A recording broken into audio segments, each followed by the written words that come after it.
À l'ouverture de la semaine de l'énergie, le 24 juin 2025, en la salle La Perle de Sainte-Anne, l'ARE a lancé une grande réflexion autour de la croissance et des défis du secteur crucial de l'électricité. Dr Sandrine Moubenga-Ngalula, son directeur général, a affirmé que le passage de 12 460 gigawatts-heure à 13 625 gigawatts-heure témoigne de l'accroissement de la puissance électrique en RDC malgré les défis liés à une demande croissante et à une production globalement peu suffisante d'énergie. Un des grands défis qui a été présenté par Nourou, par exemple, c'est la situation de guerre à l'Est qui rend le travail difficile pour cet opérateur. Le directeur général de la SNEL ici a mis en exergue plusieurs difficultés, comme par exemple la construction des digues en amont de la rivière Lualaba qui diminue sensiblement la production d'électricité au pôle sud.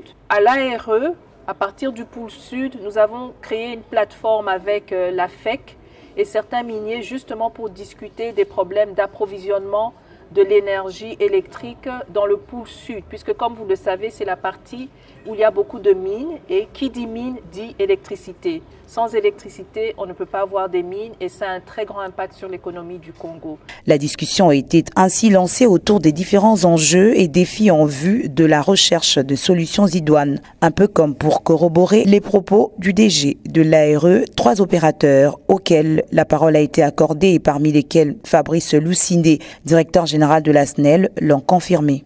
Plusieurs enjeux et défis auxquels doit faire face la SNEL aujourd'hui. Parmi ces enjeux, ces défis, il y a la fiscalité énergétique qui devrait être une instrumentation simplifiée qui permet de soutenir l'investissement, pas seulement de la SNEL, mais l'investissement de tout opérateur. Donc dans les autres pays, on voit que pour la fiscalité de l'énergie, elle est simplifiée et donc elle permet aux opérateurs, surtout dans un pays comme le nôtre où Madame le directeur général vient de dire qu'il faut investir au moins 74 milliards de dollars. Si vous voulez investir 74 milliards ou attirer autant d'investissements, vous devez avoir un climat des affaires attractif. Mais il appartient aux régulateurs, donc à la direction générale de l'ARE, au ministère, il appartient aux législateurs d'analyser ce qui est bon, ce qui est moins bon, pour promouvoir le secteur. Ces assises, organisées dans l'objectif de renforcer la dynamique collective autour des défis et perspectives du secteur de l'énergie en RDC, ont constitué une véritable tribune où les participants ont évoqué moult difficultés auxquelles ils sont confrontés. Ce premier jour où il était prévu, outre l'ouverture officielle des assises, des rencontres avec des opérateurs clés, Dr Sandrine Moubenga s'est saisie de la circonstance pour mettre en garde les opérateurs insolvables. Malheureusement, il y a des opérateurs qui doivent de l'argent à l'ARE. Alors on dit toujours les bons comptes font des bons amis. Donc moi j'invite ces opérateurs à régler leurs dettes auprès de l'ARE afin que le service puisse continuer.